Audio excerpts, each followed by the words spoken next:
எப்படியோன்னு ஒரு வழியா தேர்தல் பரப்புரையினுடைய பரபரப்பு ஓஞ்சு போச்சு. இன்னைக்கெல்லாம் வாக்குச்சாவடிகள்ல முகவர்கள் அமைப்பது, எப்படி இந்த தேர்தல் வாக்கு செலுத்துவதை எப்படி அணுகலாம், 100% வாக்குகளை எப்படி பதிய வைக்கலாம், வயதானவர்களை எப்படி கூட்டிட்டு வரலாம், இது முதற்கொண்டு திட்டமிட்டு கட்சிகள் அத்தனை கட்சிகளினுடைய நிர்வாகிகளும் ஒரு குழு அமைச்சு அதை எப்படியெல்லாம் பண்ணலான்னு சொல்லிட்டு மிக முக்கியமா ஒரு பரபரப்பா, அந்த பரபரப்பை தாண்டி இந்த பரபரப்பு நாளைக்கு வாக்களிப்பது தொடர்ந்து, அதாவது நாளைக்குங்கிறது இந்த காணொலி பார்க்குறப்ப இன்றா கூட இருக்கலாம். அந்த மாதிரி வாக்கு நேரத்துல நீங்க வாக்களிக்கிறப்ப உங்களுக்கு என்னென்ன எப்படி கவனிக்கணும், உங்களை எப்படி யாருக்கு அவங்க விருப்பமானவர்களை எந்தெந்த கட்சிக்கு ஓட்டு போட வைக்கணுங்கிற முதற்கொண்டு எப்படி திட்டமிடலான்னு இருக்கிற அதே சமயத்துல வாக்காளர்கள் இருக்கிறாங்க பாத்தீங்களா, ஓட்டு போடுறீங்க இல்லைங்களா, நீங்க எப்படிப்பட்ட வேட்பாளருக்கு ஓட்டு போடணும், எப்படிப்பட்ட வேட்பாளர்களை உங்களுடைய பிரதிநிதியை தேர்ந்தெடுக்கணும், தேர்தல் ஆணையம் என்ன சொல்கிறது அப்படிங்கிற முதற்கொண்டு ஒரு சிறிய காணொலியை இந்த பதிவுல நாம பார்க்க போறோம். உங்களுடன் நான் உயிர்மை வசந்தகுமார். வாங்க காணொலிக்குள்ள போவோம்.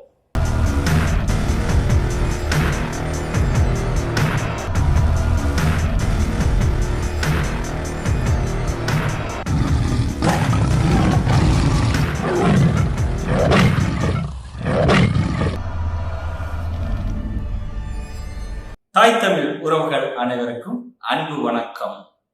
பொதுவா இந்த வாக்கெடுப்பு அப்படின்னு பார்த்துட்டாவே வாக்குக்கு எந்தெந்த கட்சி எவ்வளவு தருது, எந்த கட்சி அதிகமா தந்திருக்குது, எந்த கட்சி கம்மியா தந்திருக்குது, எந்த கட்சி எல்லாம் காசு தரல, இப்படிதான் யோசிச்சு போயிட்டு இருக்கு. இப்போ கூட நான் என்னுடைய உறவினர் வீட்டுக்கு போயிட்டு வந்தப்ப அவங்க இத்தனை காசு தந்தாங்க, இவங்க இந்த காசு தாங்க, நம்ம அந்த பேரை சொல்ல விரும்பல, மொத்தத்துல தந்தாங்க அப்படிங்கறத சொன்னாங்க. அப்ப யாருக்கு வாக்களிக்கல அப்படிங்கறது முதற்கொண்டு டிஸ்கஸ் பண்ணாங்க. ஆனால் எந்த இடத்துல இன்னொரு விஷயத்தையும் சொன்னாங்க. இப்போ அதிமுகவா இருக்கட்டும், திமுகவா இருக்கட்டும், பிஜேபியா இருக்கட்டும், காங்கிரஸா இருக்கட்டும், அல்லது அதனுடைய கூட்டணி கட்சிகளா இருக்கட்டும், எந்த அளவுக்கு வாக்குகள் சேகரிச்சிருக்காங்க, எப்படிப்பட்ட பரப்புரையை மேற்கொண்டு இருக்கிறாங்க அப்படிங்கறது தாண்டி மக்கள் தேடி வாக்களிக்க போகிறதுங்கிறது எப்படிப்பட்ட வேட்பாளர்களை தேடி வாக்களிக்கணும், எந்த கட்சியை தேர்ந்தெடுக்கணுங்கிற முதற்கொண்டு சிந்திச்சு வாக்களிக்கணும். அதே சமயம் நேர்மையான தலைவர் யார், எந்த தலைவர் பேசுவது உண்மையும் நேர்மையுமாக இருக்கிறது. இப்ப 70 காண்ட, இப்போ நம்ம திமுக எடுத்துட்டீங்கன்னா 70 ஆண்டு கால ஆட்சி அவருக்கு ஒரு அனுபவமா இருக்குது. எனக்கு தெரிந்தது முதல் அவர் அரசியல் வாழ்க்கையில ஈடுபட்டு வர்றாரு. அதையும் தாண்டி அதிமுக அதிகபட்ச ஆண்டுகள் ஆட்சியில் இருந்த கட்சினா அதிமுக. மூணாவது பிஜேபினா இந்திய ஒன்றியத்தை ஆண்ட கட்சி. அதே மாதிரி பாத்தீங்கன்னா ஆண்ட கட்சி, ஆண்டுட்டு இருக்கிற கட்சி காங்கிரஸ், ஏற்கனவே இந்திய ஒன்றியத்தை ஆண்ட கட்சி, பல கூட்டணி கட்சிகளை உருவாக்குனது பிஜேபி, அது மாதிரி பல கூட்டணி கட்சிகளை வச்சிருக்குது. இப்படி எல்லாமே அனுபவம் வாய்ந்த, தேர்தலை சந்தித்த, ஏற்கனவே ஆட்சியை கைப்பிடித்திருந்த, இப்ப ஆட்சியில் இருக்கக்கூடிய அரசியல் கட்சிகளா இருக்குது. இதையெல்லாம் தாண்டி ஒரு புதிய கட்சியா உருவெடுத்து வந்திருக்கிறது நாம் தமிழர் கட்சி. அது நீங்க எப்படி ஒரு செயல்பாட்டுல மக்களை அணுகி இருக்கிறாங்க.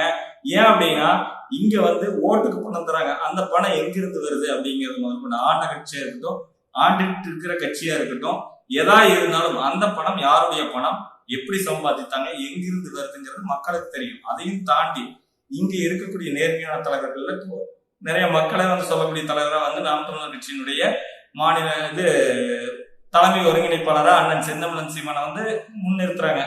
அதுக்கு எப்படி இல்லைன்னா தேடி அண்ணனுடைய செலவுக்கு பணம் தராங்க. உசிலமண்டியில கூட பாத்துட்டீங்கன்னா ஒரு பையன், சின்ன பையன் பெரியப்பா, நான் அந்த உண்டியல்ல 10,000 பணம் வச்சிருக்கிறேன், கட்சி செலவுக்கு வச்சுக்கங்க அப்படின்னு சொல்லி அந்த பையன் தரான். ஒரு பாட்டி 100 ரூபா தருது. ஒரு அரசு ஊழியர் 5,000 பணம் தந்துட்டு போறாங்க. பாக்குற பக்கம் 2,000 3,000 உறவுகள் அத்தனை பேரும் நாம் தமிழர் கட்சி. எப்படி ஒரு குழந்தை ஓடி வந்தா எவ்வளவு ஆசையா இருக்கும், அந்த குழந்தையை எடுத்து நம்ம எப்படி கொஞ்சுவோம், அந்த மாதிரி நாம் தமிழர் கட்சியை போற பக்கம் வர பக்கம் எல்லாம் அத்தனை பேரும் ஆதரிச்சு இந்தாங்க காசு இருந்தாங்க. அதாவது எல்லாருமே ஓட்டுக்கு காசு கொடுப்பாங்க இல்லைங்களா, ஆனா இங்க கட்சிக்கு காசு கொடுக்கறது பாத்தீங்கன்னா நாம் தமிழர் கட்சிக்கு தான் இருக்கும். ஆனாலும் நம்ம ஒப்பிட்டு பார்க்கணும், யாராரு எந்த தலைவர் எப்படிப்பட்ட மேடையில எப்படி பேசுறாங்க, பரப்புரையில் எப்படி பேசுறாங்க முதற்கொண்டு நம்ம சிந்திச்சு வாக்களிக்கணும். ஏன்னா நம்மளுடைய எதிர்காலம் அதுல இருக்குது, நாளைய தலைமுறையினுடைய வாழ்க்கை இருக்குது. நான் இந்த அரசை நிர்ணயிக்க போவது இந்த வாக்குகள். அதனால தேர்தல் ஆணையமே நேர்மையான கட்சிகளுக்கு ஓட்டு போடுங்க, நேர்மையா தேர்தலை அணுகணும், வாக்காளர்கள் 100% வாக்குகளை அளிக்கணும், தேர்தல் விதிமுறைகளை பின்பற்றணும்னு சொல்லி அவங்க வாக்குறுதி கொடுத்தது மாதிரி நம்ம என்ன பண்ணணும், நமக்குள்ள ஒரு உறுதிமொழி ஏத்துக்கிட்டு நாம இங்க தெளிவான தலைவர்களை தேடி தெளிவான தலைவர்களின் வழியில நிற்க வைத்துக்கூடிய வேட்பாளர்களை, நமக்கான வேட்பாளர்களை தேர்ந்தெடுக்கணும்.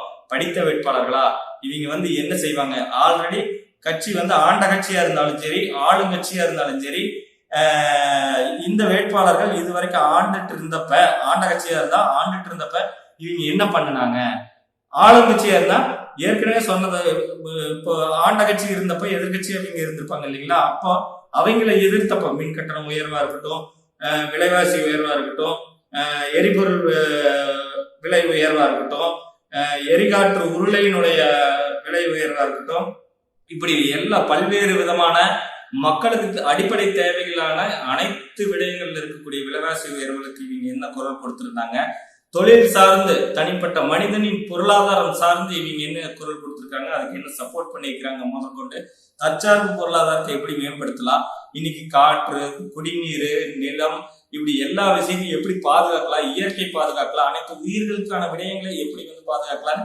யார் பேசிக்கிறா அப்படிங்கிறத கவனிக்கணும். அப்படி யார் பேசுறாங்கன்னா இவங்க எல்லாம் பேசுறது கிடையாது.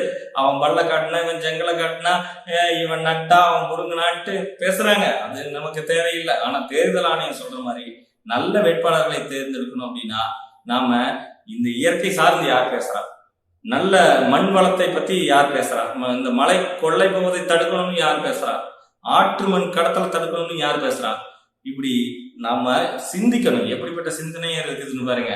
ஏன்னா ஒரு மலை மனிதனால் உருவாக்க முடியுமானா உருவாக்க முடியாது. அந்த மழையை உருவாக்குறதுக்கான தேவை அடிப்படையா இருக்குது. ஏன்னா இயற்கை அணியின் மிகப்பெரிய கொடை கன்னியாகுமரிங்கிறது இன்னைக்கு கன்னியா கிளறி ஆயிட்டு இருக்குது. காரணம் என்ன அப்படின்னா, ஒரு தாயின் முளையை அறுத்து, எப்படி சொல்றது, ஒரு தாயினுடைய மார்பு அறுத்துட்டா ஒரு குழந்தை எப்படி பால் குடிக்க முடியாதோ, ஒரு ரத்தம் வருமோ, அந்த மாதிரி ஒரு பூமியினுடைய மழையை, ஒரு நிலத்தினுடைய மழையை அழிச்சிட்டா ரத்தம் தான் வரும், இங்க மழை வராது, குழந்தைக்கு பால் கிடைக்காதுங்கிற மாதிரி மக்களுக்கான மழை கிடைக்காத போய் எப்படி ஒரு அன்னை இறந்து போவாளோ வழி தாங்க முடியாம, அந்த மாதிரி இந்த மண் செத்து போயிருங்கிறத உணரணும் அத்தனை பேரும். அப்படி உணர்ந்து யார் சரியானவங்க அப்படிங்கிறத நம்ம பார்க்கணும். அதே சமயம் சிப்காட் பகுதிகளா இருக்கட்டும், அல்லது கீழ்பவானி வாய்க்கால் திட்டம்னு சொல்றாங்க, இந்த கீழே கான்கிரீட் போடுற தலைமுறை இருக்கட்டும், எப்படிப்பட்ட அரசியல் சூழ்நிலை இங்க நிலவுதுன்னு உற்று கவனித்து வாக்களிக்கணும். அப்புறம் நாளைக்கு எனக்கு தண்ணி வரல, எனக்கு சரியான கல்வி கொடுக்கல, எனக்கு மருத்துவமனை போனா டாக்டர் இருக்கிறது இல்லை, மருத்துவர் இருக்கிறது இல்லை, அங்க போனா நம்ம கேள்வி கேட்டோம்னா எதிர்த்து நம்மள திட்டுறாங்க, நாம ஒரு பிறப்பு சான்றிதழ் வாங்க போனா அங்க 100 ரூபாய் கேட்கறாங்க, 500 ரூபாய் கேட்கறாங்க, 1000 ரூபாய் கேட்கறாங்க, நான் மின் இணைப்பு கேட்டு போனா எனக்கு 30,000 ரூபாய் கேட்கறாங்க, 40,000 ரூபாய் கேட்கறாங்க, புலம்பக்கூடாது. அப்போ எப்படிப்பட்ட அரசியல்வாதியை, எப்படிப்பட்ட வேட்பாளரை, நமக்கான என்ன சொல்றது, நாடாளுமன்ற உறுப்பினரை தேர்ந்தெடுக்கிறதுங்கிறத நாம தான் தீர்மானிக்கணும். அதிகபட்சமா ஒரு என்ன பேசியிருப்பாங்க, பொதுக்கூட்டமா அல்லது பரப்புரையா இருக்கட்டும், கூட்டத்தை கூட்டுறதுக்கு பணம் கொடுத்து கூப்பிடுறாங்க, ஓட்டுக்கு பணம் கொடுக்கறத தாண்டி கூட்டத்தை கூட்டுறதுக்கு பணம் கொடுக்குறாங்க அப்படின்னா அவங்க பேச்ச யாருமே கேட்க மாட்டாங்க, ஓடி போயிருவாங்க, தெரிச்சிருவாங்கன்னு தெரியும். ஆனா பணம் கொண்டாந்து கொடுத்து கூட, அதாவது இந்தாங்க சீமானன்னா வச்சுக்கோங்க, இந்தாங்க கட்சியை வளர்த்துங்க, இந்தாங்க உங்களுக்கான தேர்தலை அணுகுங்க அப்படின்னு சொல்லிட்டு தராங்க பாத்தீங்களா மக்கள். அப்படி அன்பு கொண்டு கூடுற கூட்டத்துல ஒரு ஊடகமாவே இருக்கட்டும், அண்ணன் பேசுனா பாருங்க, ஊடகத்தெல்லாம் போடுறது இல்லை. ஏன்னா ஊடக வலிமைக்கு பணம் இல்லை. காரணம் என்னன்னா, ஒரு செய்தியில செய்தி போடணும்னா ஒரு கட்சி அதற்கு அந்த ஊடகத்துக்கு எவ்வளவு பணம் தருதுங்கிற முதற்கொண்டு நமக்கு அந்த அளவுக்கு காசு இல்லை, அதனால நம்மளை காட்ட மாட்டேங்கிறாங்க. இப்ப கூகுள் AdSenseலயே பார்த்தீங்கன்னா திமுக எவ்வளவு செலவு பண்ணி அவங்களுடைய குரல் ஒலிக்கட்டும், ஸ்டாலின் குரல் ஒலிக்குது, அது ஒலிக்குது, இது ஒலிக்குதுன்னு சொல்லி விளம்பரம் பண்றாங்க. ADMKலயும் அப்படிதான். அந்த மாதிரி பிஜேபிலையும் சொல்ல தேவையில்லை, தொழில்நுட்ப ரீதியாவே அவங்க விளம்பரம் எப்படி இருக்குன்னு. இப்படி நாம நம்மளால விளம்பரம் பண்ண முடியலைங்கிறதுக்கு காரணம் என்னன்னா, நம்மகிட்ட போதிய வருமானம், அதாவது பொருளாதாரம் இல்லாத, பொருளாதார பற்றாக்குறையினால பண்ண முடியல. ஆனா வலையொலி இந்த மாதிரி எல்லாம் எடுத்துட்டீங்கன்னா ட்ரெண்டிங்ல இருக்குது. ட்ரெண்டிங் ஆகுது அப்படின்னாவே அண்ணன் செந்தமிழன் சீமான் தான். வேற யாருக்கு பேசினாலும் சரி, சமீபத்துல ஐயா மாண்புமிகு ஐயா ஸ்டாலின் பேசிட்டு இருக்கிறப்ப பாத்தீங்கன்னா வியூஸ் பாத்தீங்கன்னா சாட்டை துறைமுருகன் அண்ணன் பேசியிருந்தாரு. அவருடைய காணொலியில 53 வியூ தான் போயிருக்குது. 53 வியூல ஒரு வியூ அவர் பார்த்துட்டு இருந்த வியூ. ஆமா, அப்போ எப்படிப்பட்ட வியூ? அதுவே அண்ணன் பேசியிருந்தா உடனே அடுத்த செகண்டே 2000 ஏறுது, 3000 ஏறுது, 5000 ஏறுது, 10,000 ஏறுது, 5000 அப்படி கிடுக்கிடுன்னு ஏறிட்டே போகுது பாக்குறது. அப்போ மக்களுடைய பார்வை தேடல்கள் எங்க இருக்குது அப்படிங்கறத ஒட்டுமொத்த பார்வையும் தேடலும் யார் மேல குவிக்கப்படுதுங்கிறத உணர்ந்து நம்ம வாக்களிக்கணும். அதே சமயம் பார்த்தீங்கன்னா நமக்கு எந்த மாதிரி நம்ம குறைகளை தீர்க்கக்கூடிய நம்ம பகுதிகளுக்கு இதுவரைக்கும் இருந்த வேட்பாளர்கள், வெற்றி அடைந்த வேட்பாளர்கள் இருப்பாங்கல்ல, எம்பியா இருந்திருப்பாங்க இல்லைங்களா, வருஷத்துக்கு 5 கோடிங்கிறது முதற்கொண்டு 25 கோடி. அதுவும் இந்த கொரோனா காலகட்டத்தில் பார்த்தீங்கன்னா 2019 இருந்து 20 அந்த காலகட்டத்தில் சம்திங் அந்த கொரோனா காலகட்டத்தில் ஃபண்ட் வந்து ரிலீஸ் பண்ணல. ஆனா 21க்கு அப்புறம் ஃபண்ட் ரிலீஸ் பண்ணிக்கிறாங்க. ஒரு 44% ஃபண்ட் என்னமோ வந்து சம்திங் வந்து ரிலீஸ் பண்ணிக்கிறாங்க. அப்படி வந்த பணத்திலையும் கூட அதிகபட்சமா எந்த வேட்பாளர் வந்து எந்த எம்பி வாங்கியிருக்கிறாங்க, குறைந்தபட்சம் எந்த எம்பி வாங்கியிருக்குன்னா 4 கோடியோ என்னமோ வந்து வாங்கியிருக்கிறதா தகவல் வந்திருக்குது. அப்படி ஒருத்தர் ஆர்டிஐ போட்ட பார்த்ததுல இந்த தகவல் வந்து வந்திருக்குது. அந்த தகவல்ல கூட 75% வந்து எந்த எம்பி வந்து அவங்க தொகுதிகளுக்கு செலவு பண்ணல அப்படிங்கிற ஒரு டேட்டாவும் கிடைச்சிருக்குது. அப்போ புள்ளியியல் விவரத்துல அடிப்படையில 75% எந்த எம்பி வந்து தொகுதி மக்களுக்கு செலவு பண்ணலினா அந்த ஃபண்ட் எங்க போச்சு? அந்த ஃபண்ட் இருக்குதுன்னா ஏன் செலவு பண்ணல? அப்போ மக்களுக்கு இதை செலவு பண்ணாதீங்க, உங்க வேலையை பார்த்துட்டு இருக்கிற நீங்க மக்களோட குறைகளை பார்க்காம மீண்டும் வந்தா என்ன பண்ணுவீங்க? அப்போ இந்த விடயத்தை மக்கள் உணரணும். அப்ப இவங்களே மறுபடியும் இதே இடத்துக்கு வந்து உட்கார்ந்தாங்கன்னா எப்படிப்பட்ட ஆட்சியை கொடுப்பாங்க, எப்படி மக்களை கவனிப்பாங்க, மக்களுடைய பிரச்சனைகளை எப்படி அணுகுவாங்க, அவங்களுடைய அடிப்படை தேவைகளை, வேலை வாய்ப்பா இருக்கட்டும், கல்வியா இருக்கட்டும், சுகாதாரமா இருக்கட்டும், அல்லது வந்து அடிப்படை தேவையான இந்த சாக்கடை வசதியா இருக்கட்டும், சாலை வசதியா இருக்கட்டும், அல்லது வந்து தனி மனித பொருளாதாரத்தினுடைய முன்னேற்றமா இருக்கட்டும், தொழில் முன்னேற்றமா இருக்கட்டும், எதுவா இருந்தாலும் எந்த அளவுக்கு எப்படி இவங்கெல்லாம் வந்து சப்போர்ட் பண்றாங்க. அதாவது எப்படி சொல்றது, நமக்கு இந்த விளம்பரப்படுத்துறதுக்கு இப்ப பேசணும் இல்லைங்களா, அந்த விளம்பரப்படுத்துறதுக்கு பார்த்தீங்கன்னா இவங்க இந்த மத்த வளர்ந்த கட்சி, ஆண்ட கட்சி, ஆளுங்கட்சி எல்லாம் பார்த்தீங்கன்னா அவங்க வந்து பெரிய பெரிய கார்பரேட் முதலாளிகளை வந்து கையில வச்சிருக்கிறாங்க. அவங்க வந்து ஃபண்ட் தராங்க, ட்ரஸ்ட் வச்சிருக்கிறாங்க, ட்ரஸ்ட்ல வசூலாகுது. ஆனா நாம் தமிழர் கட்சிக்குங்கிறது அப்படி ஒரு இடமே இல்லாத இருக்குது. அப்போ காசே இல்லாம ஒரு தேர்தலை எப்படி நேர்மையா என்னென்ன ரூல்ஸ் போடுறாங்களோ, தேர்தல் ஆணையம் என்னென்ன வந்து விதிமுறைகளை விதிக்கிறாங்களோ அந்த விதிமுறைகள் 10 மணிக்கு நீங்க பரப்புரை முடிக்கணும்னா 9:55 50க்கு நம்ம உறவுகள் எல்லாம் முடிச்சிடுறாங்க கரெக்டா. ஏன் பிரச்சனை, நம்ம முடிச்சுக்குவோம், நம்ம தேர்தல் விதிமுறைகளை பின்பற்றணும் 100% அப்படிங்கிற நேர்மையும் ஒழுக்கமும் கொண்டு முடிக்கிறாங்க. இதே பிஜேபியில் இருக்கக்கூடிய அண்ணாமலை ஐயா பாத்தீங்கன்னா அத்தனை படிச்சவரு, ஐபிஎஸ் படிச்சவரு, அவரு 11:30க்கெல்லாம் போய் வாக்கு சேகரிச்சுட்டு இருந்திருக்கிறாரு இரவு. அப்போ அதையெல்லாம் தட்டி கேட்டவங்களை வந்து அங்க ஒரு பிரச்சனை உருவாகி வழக்கெல்லாம் பதியப்பட்டிருக்குது. ஆனா இது வரைக்கும் யாரும் கைது செய்யப்படல. அப்படி ஒரு சூழல் போயிட்டு இருக்குது. அப்படி இருக்கக்கூடிய இடத்துல எப்படிப்பட்ட நேர்மையா வந்து நாம் தமிழர் கட்சி இன்னைக்கு வரைக்கும் கலந்துட்டு இருக்குது. அதுவும் இல்லாம இருக்கிற இந்த அரசியல் தலைவர்கள்லயே அதிகபட்ச பரப்புரை மேற்கொண்டது யாரு, மக்கள்கிட்ட போய் பேசுனது யாரு, எப்படிப்பட்ட பரப்புரை, எப்படிப்பட்ட கருத்தில இவர் நல்லா வந்து கை குலுக்குனாரு, இவர் வந்து நல்லா பல்ல கட்டினாரு, இவர் நல்லா தோல் மேல கை போட்டுக்கிட்டாரு, நல்லா கட்டி பிடிச்சுக்கிட்டாரு, இப்படி பேசுறத விட மக்களுடைய நிலைமையை உணர்ந்து இந்த பகுதிக்கு என்ன வேணும், தண்ணி வந்து சுத்தமா எல்லாமே இந்த சிப்காட் சாயக்கழிவுகள்லாம் தொழிற்சாலை, தோல் தொழிற்சாலைகளுடைய தண்ணி, கழிவுநீர் தண்ணி எல்லாம் போய் குடிநீர் தண்ணியில கலந்துருச்சு, அது வந்து கேன்சரை உருவாக்குது அப்படின்னா அதை பத்தி பேசுறதுக்கு இங்க இது பேச தெரியாம இருக்கிறது. அரசியல்ல அதிக ஆட்சியில இருந்தவங்க ஆளுங்கட்சி, ஆண்ட கட்சி, அவங்களுக்கு இல்லாத அனுபவமா நாம் தமிழர் கட்சிக்கு இருந்த போது அப்ப அத அவங்களுக்கு தெரியாத பிரச்சனையா மக்கள் பிரச்சனை. ஏன் ஸ்டெர்லைட்டை பத்தி பேசலாம், கூடங்குளம் அணுமின் நிலையத்தை பத்தி பேசலாம், பரந்தூர் விமான நிலையத்தை பத்தி பேசலாம், மேல்மா சிப்காட்டை பத்தி பேசலாம், பெருந்துறை சிப்காட்டை பத்தி பேசலாம், கீழ்பவானி வாய்க்கால் திட்டத்தை பத்தி பேசலாம், விவசாயிகளுடைய விவசாய நிலங்கள் குறைஞ்சிட்டு வர இந்த 8 வழி சாலை பத்தி பேசலாம். எப்படி எத்தனையோ பிரச்சனைகள் இருக்குது. இன்னைக்கு ஆற்று மணல் அள்ளப்பட்டு வெளி மாநிலங்களுக்கு விற்கப்படுவதை பத்தி பேசலாம். பொள்ளாச்சி பாலியல் வழக்கு இன்னைக்கு ஏகப்பட்ட பாலியல் வழக்கு வந்துருச்சு. அந்த பாலியல் வழக்குகளை பத்தி பேசலாம். எப்படியோ அந்த நீட் தேர்வு இன்னைக்கு வரைக்கும் நீட் தேர்வு பத்தி எலெக்ஷன் வரப்பெல்லாம் பேசுறாங்க, தேர்தல் வரப்பெல்லாம் பேசுறாங்களா தவிர அதற்கான தீர்வு கிடைச்சிருக்குதா, நீதி கிடைச்சிருக்குதா அப்படின்னா கிடையவே கிடையாது. இதே பாமக இருக்கக்கூடிய அன்புமணி ஐயா என்ன பேசியிருந்தாரு அப்படின்னா, ஏற்கனவே பேசுறது, நாங்க 50 மாணவிகள்கிட்ட ஒரு டேட்டா எடுத்தோம், புள்ளியியல் விவரத்தை எடுத்தோம். அதுல அவங்க நீட் தேர்வு படிக்க முடியுமானா அதிகபட்ச மதிப்பெண் பெற்றவர்கள் படிக்க முடியாம போகுது. காரணம் என்னன்னா, கோச்சிங் சென்டருக்கு அதிகமா பணம் கட்ட முடியல, அவங்க ஏழை பிள்ளைகள், அதனால அவங்களுடைய வாய்ப்பு மறுக்கப்படுதுன்னு சொன்னா அவரு இப்ப யாரோட கூட்டணி வச்சிருக்காங்க அப்படின்னா பாஜகவோட கூட்டணி வச்சுக்கிறாங்க. பாஜக அண்ணாமலை ஐயா வாக்குறுதி தேர்தல் பரப்புரையில சொல்றாரு, நீட் தேர்வா செத்தாலும் கிடையாது, நீட் தேர்வு ரத்து செத்தாலும் நம்ம பண்ணவே முடியாது, அது நோ, இது ஏழைகளுக்கு உதவக்கூடிய திட்டம்ங்கிறாரு. இவர் என்னங்கிறாரு, ஏழைகளுக்கே சுத்தமா ஏழைகளுக்கே ஆகாத திட்டங்கிறாரு. அப்போ எப்படி முரண்பாடு உள்ள கட்சியில நீங்க போய் கூட்டணி அமைச்சீங்க? எதற்காக கூட்டணி அமைச்சீங்க? அப்போ உங்களுக்கு இந்த இதுல முரண்பாடு இருக்குதுன்னா நீட் தேர்வு நீங்க ரத்து பண்றதா இருந்தா நான் உங்களோட கூட்டணி வச்சுக்கிறேன்னு நீங்க சொல்லி போயிருக்கணுமா இல்லையா? அப்ப இன்னைக்கு இது முரண்பாடா உருவாகுதா இல்லையா?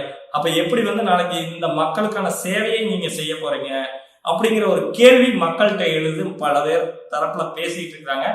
அதையே வலைதளத்துல வந்தது எல்லாமே நான் இங்க பதிவிட்டுட்டு ஒரு தொகுப்பா பதிவிடுறேனே தவிர, எப்படிப்பட்ட அரசியல்ல நாளைக்கு நடக்க இந்த நம்ம வாக்கு செலுத்துறோம்ல, அப்ப எப்படிப்பட்ட வேட்பாளர்களுக்கு நம்ம வாக்கு செலுத்தணும், எப்படி வாக்கு செலுத்தணும், எப்படி சிந்திச்சு தேர்ந்தெடுக்கணும் அப்படிங்கிறத பத்தி ஒரு ஆய்வாத்தான் நம்ம இதை பேசிட்டு இருக்கிறோம். அப்போ வேட்பாளர்கள், ஏன்னா நம்ம ஒண்ணுமே கிடையாது, ஒரு பள்ளிக்கு கொண்டு போய் குழந்தைய சேர்த்துறப்ப என்னென்ன யோசிக்கிறோம், அந்த பள்ளியினுடைய வாகனம் நம்ம வீட்டுக்கு வருதா, நம்ம வீட்டுக்கு குழந்தைய ஏத்திட்டு போற வாகனம் பத்திரமா போய் சேருமா, அதுல கவனிக்கிறதுக்கு ஒரு ஆயா நிற்பாங்களா, டிரைவர் எப்படி மது அருந்திட்டு ஓட்டுறாரா, மது அருந்தாதவரா, வயதானவரா, இளையவரா, லைசன்ஸ் எடுத்தவரா, லைசன்ஸ் எடுக்காதவரா முதல் கொண்டு நம்ம அனலைஸ் பண்றோம். அதுக்கப்புறம் அந்த பள்ளியினுடைய தாளாளர் எப்படி, பிரின்சிபால் எப்படி, ஆசிரியைகள் எப்படி இருக்கிறாங்க, அங்க என்னென்ன கல்வி திட்டங்கள், அதாவது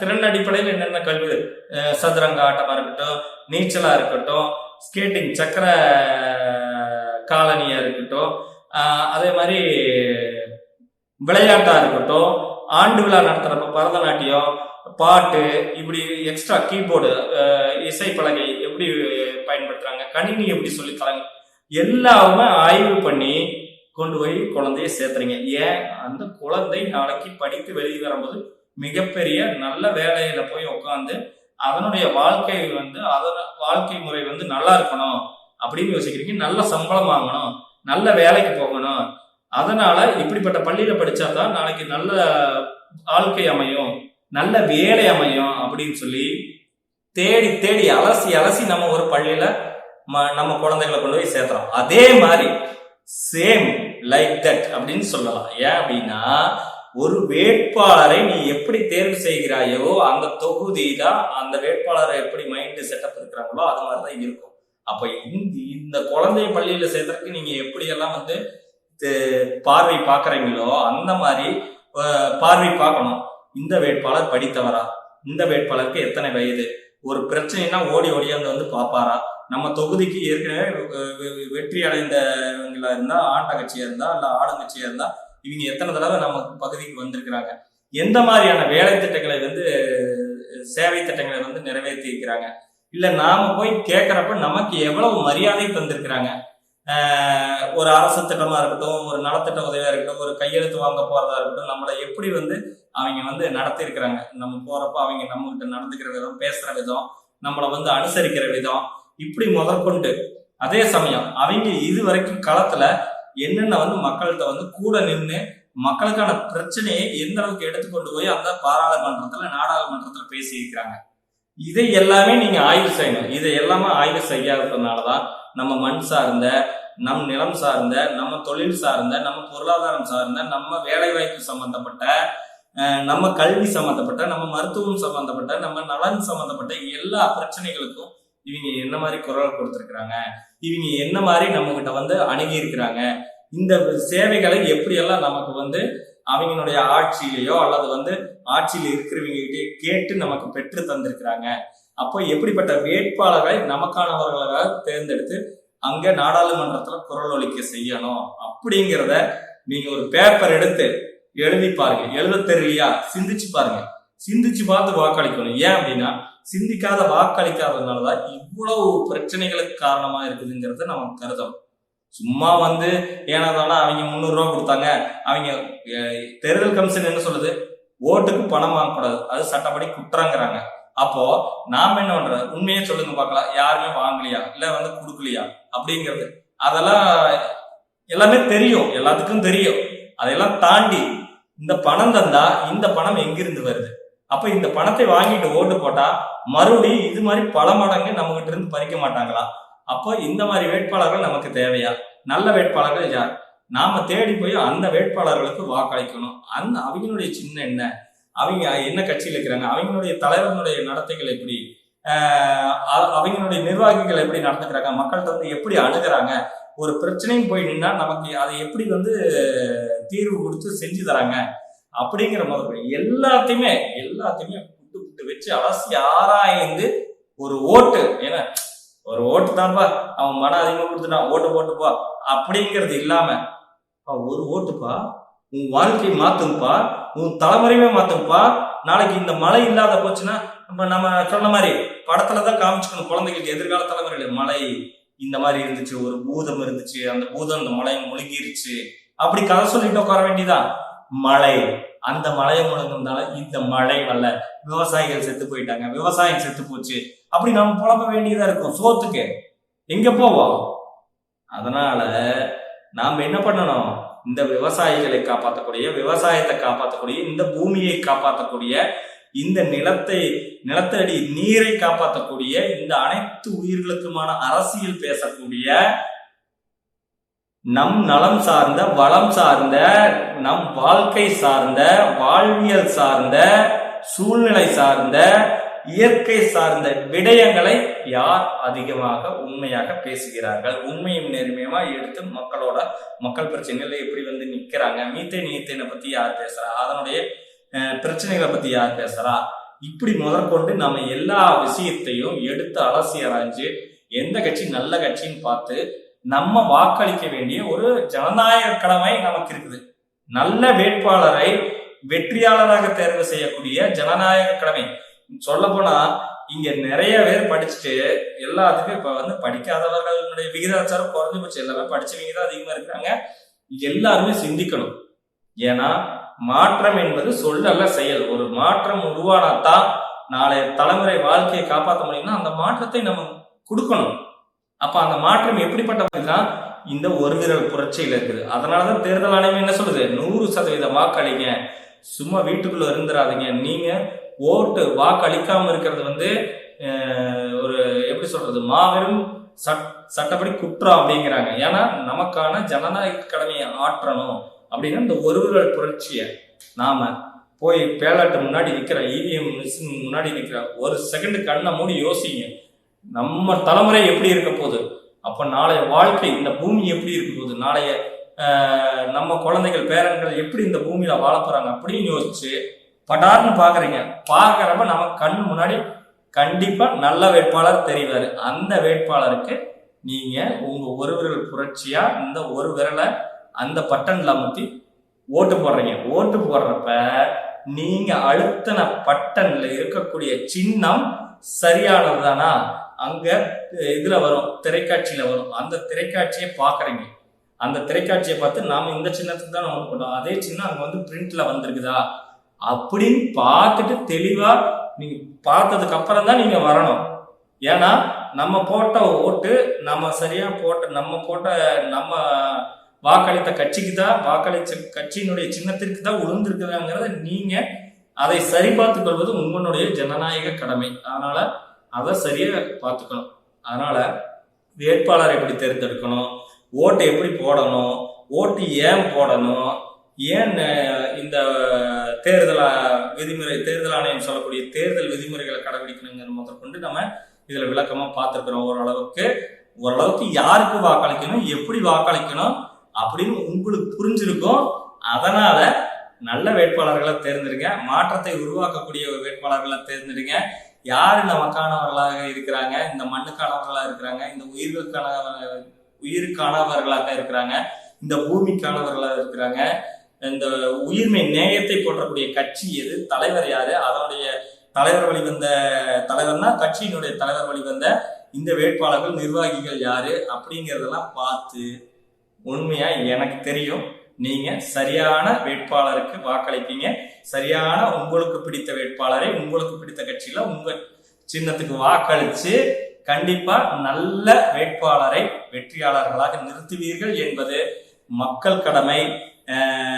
எப்படி சொல்றது, ஒரு ஜனநாயக கடமை அப்படிங்கிறத எல்லாரும் உணர்ந்து 100% வாக்களிக்கிறதுக்கு இந்த காணொலி காண்பவர்கள் அத்தனை பேர் முறையா வந்து வாக்களிக்கணும்னு சொல்லிட்டு வீட்டுல முடங்கி கிடந்துடாம நாளைக்கு ஒரு நாள் இந்த நம்ம வாழ்க்கையே மாற்றக்கூடிய அந்த ஒரு நாள், இந்த அரசியல் அமைப்பை மாற்றக்கூடிய அந்த ஒரு நாள் நீங்க வந்து வாக்களிக்கணும்.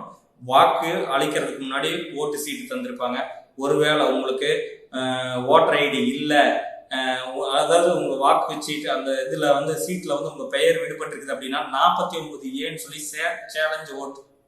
சேலஞ்ச் ஓட்டுன்னு சொல்லிட்டு அவங்க கிட்ட போயிட்டு நீங்க வந்து கேட்டு வாக்களிச்சு அந்த 49A அடிப்படையில நீங்க வாக்களிக்கணும். முறையா வாக்களிச்சு நல்ல வேட்பாளர்களை வெற்றி பெற செய்யணும்னு இந்த காணொலி மூலமா கேட்டுக்கிறோம். அதே சமயம் உன்னுடைய பெயர்ல ஏற்கனவே இன்னொருத்தர் வாக்களித்திருந்தாங்கன்னா அதற்கு டெண்டர் ஓட்டுன்னு ஒரு முறை இருக்குது. நீங்க உடனடியே நான் வாக்களிக்கலைங்கிற அந்த கையில மை வைப்பாங்கல்ல, அதை காமிச்சு நான் வாக்களிக்கலைங்க, இது எனது பெயர், இது எனது ஐடி கார்டுன்னு காமிச்சு தேர்தல் அதிகாரி இருப்பாங்க அந்த பூத்துல, அவங்ககிட்ட கொண்டு போய் காமிச்சு முறையா உங்களுடைய டெண்டரை ஓட்டை வாங்கி நீங்க வாக்களிங்க. அதுக்கும் முறை இருக்குது, டெண்டர் ஓட்ட முறை இருக்குது, 49A இருக்குது. இதையெல்லாம் பயன்படுத்தி தேர்தல் விதிமுறைகள், தேர்தல் ஆணையத்தினுடைய விதிமுறைகள் அனைத்தையும் பின்பற்றி முறையா வாக்களிச்சு வெற்றி பெற செய்யுங்க. உங்களிடமிருந்து விடைபெறுகிறேன். நான் உயிர்மை வலைகளின் வசந்தகுமார். நன்றி.